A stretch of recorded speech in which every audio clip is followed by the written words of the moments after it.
पिछले कुछ समय से लगातार ये सुगबुगाहट या ये खबरें आती रही हैं कि अजित पवार का जो गुट है वो एनडीए से अलग हो जाएगा या एनडीए अजित पवार को बाहर निकाल देगा। अब इस पर मुहर लगती हुई नज़र आ रही है और ख़बर आ रही है, बल्कि खबर क्या ये घोषणा हो चुकी है कि महाराष्ट्र निकाय चुनाव में अजित पवार का जो गुट है वो अकेले लड़ेगा और इस वजह से ही ये खबर को मुहर लग रही है कि अब एनडीए से ये अलग हो सकते हैं। हालांकि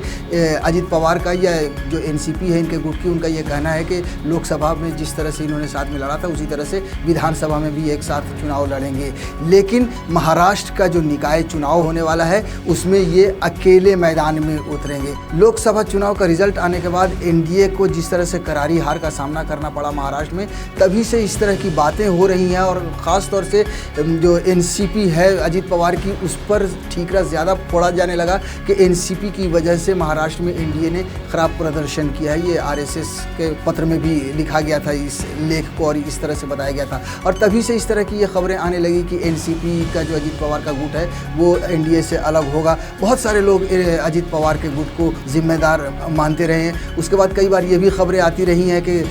अजित पवार के बहुत सारे नेता छोड़ के जाने लगे हैं। अब उसके बाद ये खबरें आने लगी कि अजित पवार को शायद एनडीए अपने गुट से बाहर निकाल दे, क्योंकि कई बार हमने ये भी खबरें देखी हैं कि भारतीय जनता पार्टी के कुछ नेता या एनडीए के कुछ नेता अजित पवार के गुट को नहीं चाहते कि वो एनडीए का हिस्सा रहे। लेकिन अब जिस तरह से ये घोषणा कर दी है अजित पवार ने, हालांकि कहा जा रहा है और ये वो भी कह रहे हैं कि जिस तरह से हम चुनाव में एक लोकसभा चुनाव में साथ लड़े थे उसी तरह से विधानसभा चुनाव में भी साथ लड़ेंगे।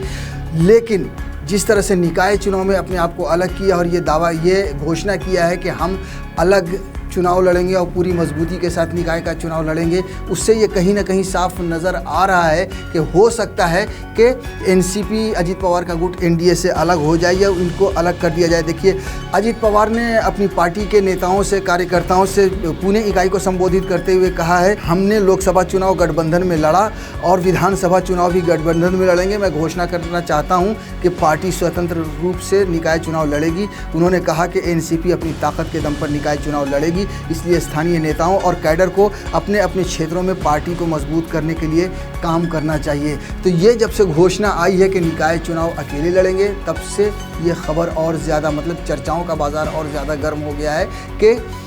एनडीए का अब हिस्सा रहेंगे या नहीं रहेंगे। श्रेष्ठ भारत पर खबरों से जुड़े रहने के लिए चैनल को सब्सक्राइब और लाइक करें, बेल आइकन दबाएं और देखते रहें श्रेष्ठ भारत।